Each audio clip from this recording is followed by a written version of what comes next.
MTRCB Chair Lala Soto itinangging may kinalaman sa kaso ni Vice Ganda at Ayon Perez.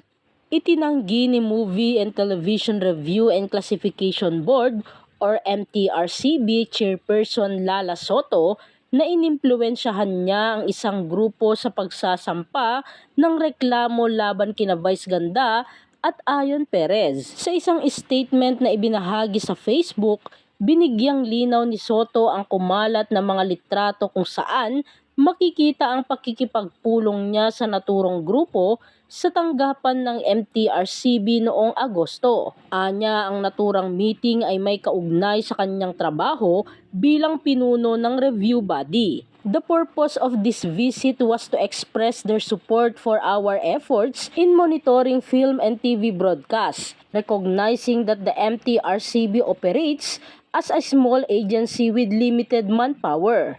Thus, the MTRCB welcomes their expressions of support on ensuring responsible and quality content in the entertainment industry in line with our mandates under PD 1986. Pahayag ni Soto.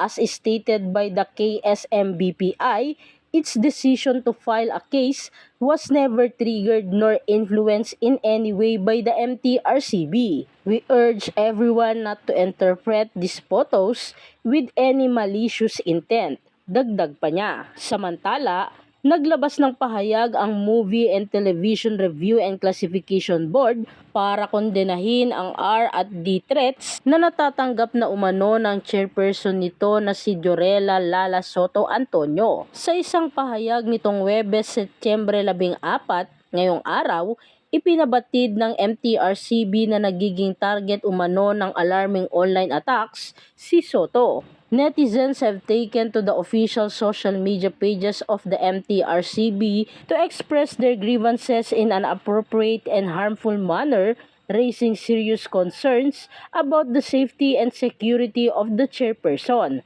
Pahayag ng MTRCB. Inihayag din ng MTRCB na bagamat kinikilala raw nito ang kahalagahan ng constructive criticism at open dialogue, panliligalig o karahasan, online man o offline.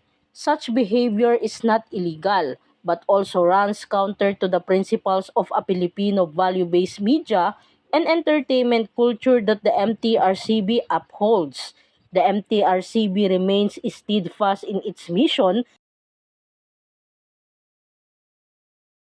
to ensure that television and movie content aligns with the cultural values and norms of the Philippines.